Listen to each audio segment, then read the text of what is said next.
Hello everyone. Today I'll be teaching you how to make Japanese onigiri or rice balls.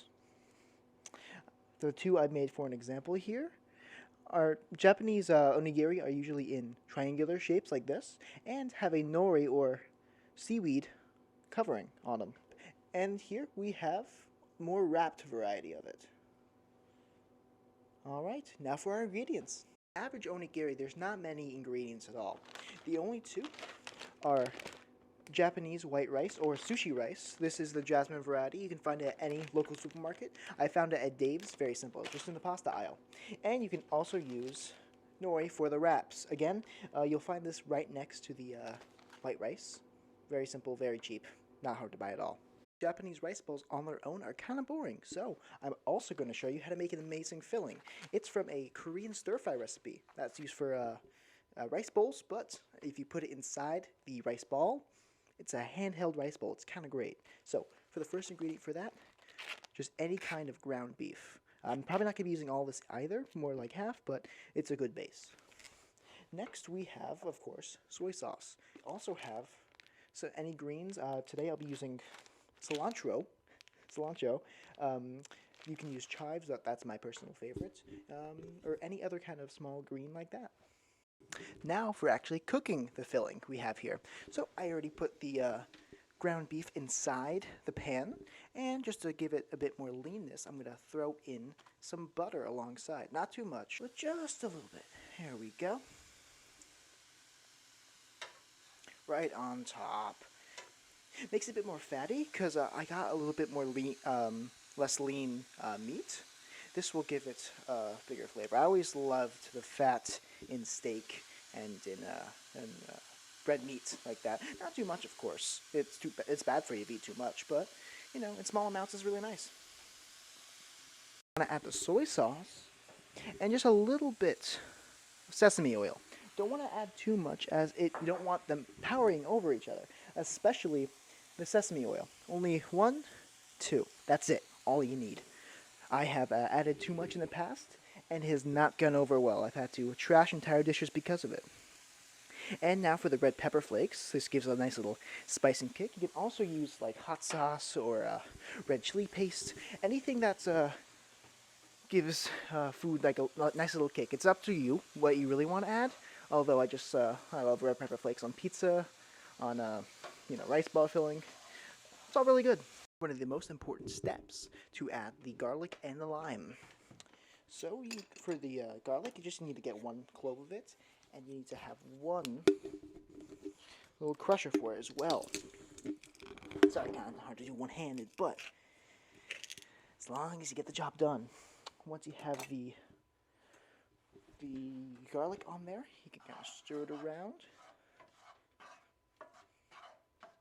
Make sure it gets into every part of it. And then you want to add in the lime right on top of that.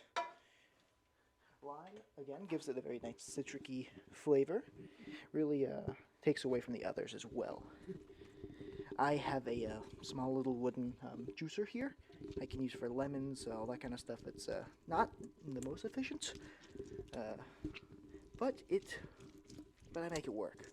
You can, of course, use like a little one of those hand squeezers. I actually have one over here, but the lime was too big for it. This is a lot more effective than what I use. I suggest you use that.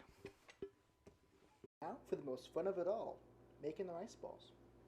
So for here is actually where I have my little secret. I don't make the rice balls by hand, I don't form them up. I actually have a mold. You can buy it off of Amazon for like $10, and it comes in 2 varieties. We have the main one up here, biggest kind, and it shows, and this is how big they make. This is my hand for reference. Pretty good size. The smaller one, if you just want to have a small little snack, it's about half that. They're both very good. They come in a deal package on Amazon. Really worth it. Now for the rice balls themselves. The most important rule of all this, or the most trick, is a little bowl of water. Because this rice, jasmine rice, is called sticky rice for a reason. It's going to stick to your hands. That's why if you dip it in water, it won't stick.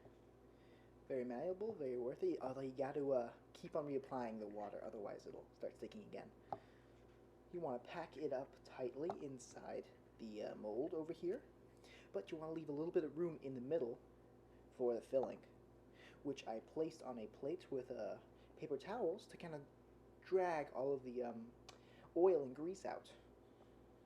Alright, so over here I have made a small little indent, which I'm going to use my fingers to put some of the filling inside. Again, want to pack it down very tightly, as that's what the other half of the mold is for. Once you put your filling in, finish the top. Once you fill the top with rice again, you want to grab the other end of the mold and just press it down. Boom. Take off the mold, and what's nice about these molds, on the other side, there's a little push thing. We can push it without having it get stuck inside, so it never does. And the finished product, voila! If you take all the grease out and you pack it in tightly, you won't see much of the filling on the outside, which is the goal. You only want to have rice on the outside.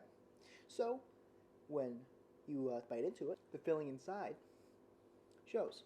Everyone, thank you guys for watching, and now you know how to make Japanese onigiri rice balls. Pretty good stuff.